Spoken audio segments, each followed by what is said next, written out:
Olá, turma. Vamos falar um pouco aqui das principais características dos gêneros. Vocês devem atentar para o fato de que o conto narra uma história ou um acontecimento de ficção. Já o relato pessoal narra um fato real. Agora veja as principais características dos gêneros, conto e relato pessoal. Vamos fazer aqui uma comparação. Observe, o conto escrito em prosa, constituindo-se em uma narrativa curta, apresenta poucos personagens.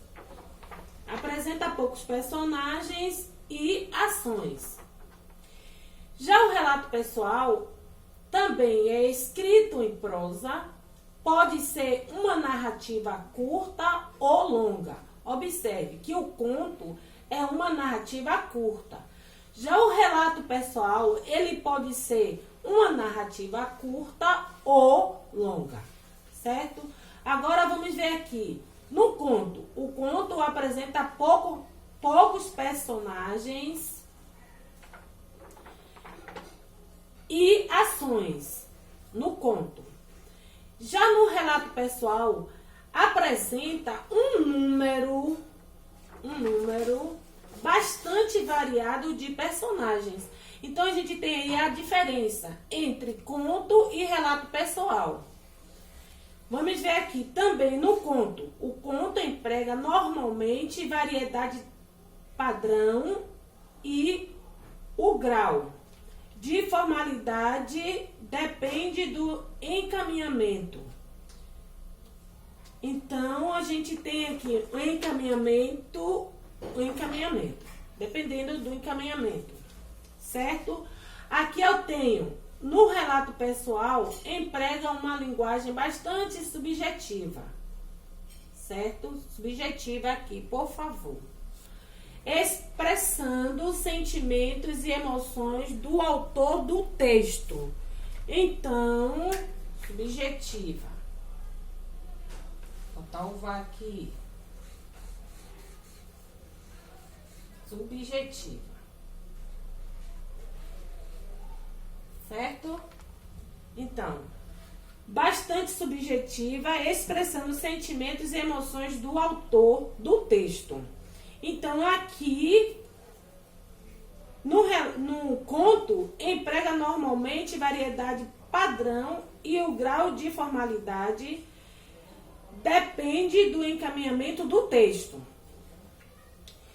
No relato pessoal, emprega uma linguagem bastante subjetiva, expressando sentimentos e emoções do autor do texto. Vamos ver aqui. No conto, o conto pode ter narrador de primeira ou terceira pessoa. Atente bastante para isso. No conto pode ter narrador de primeira ou terceira pessoa.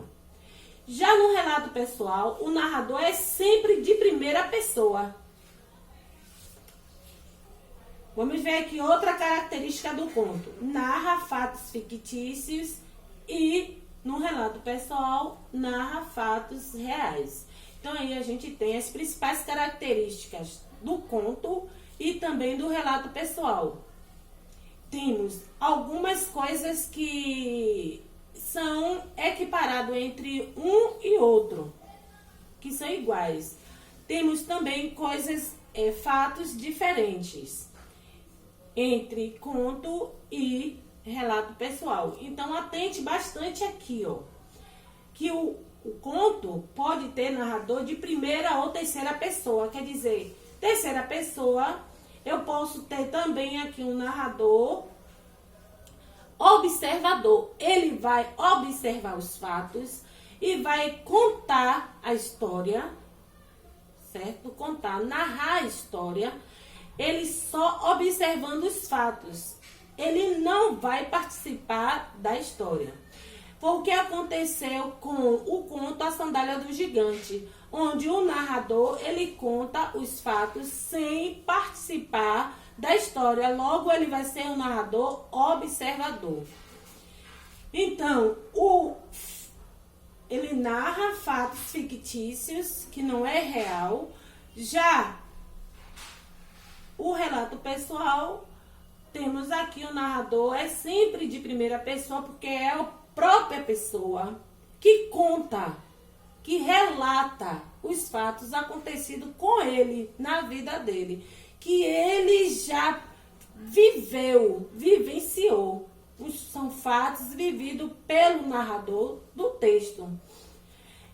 E também observe que ele vai narrar fatos reais, fatos que realmente aconteceram. Foi o que aconteceu com a captura de um tubarão do pescador Francisco, onde ele conta fatos reais que aconteceu em uma pescaria, ele e um amigo, certo? Fica aí a dica, bons estudos, não deixe de repassar, certo? Responda as atividades, certo?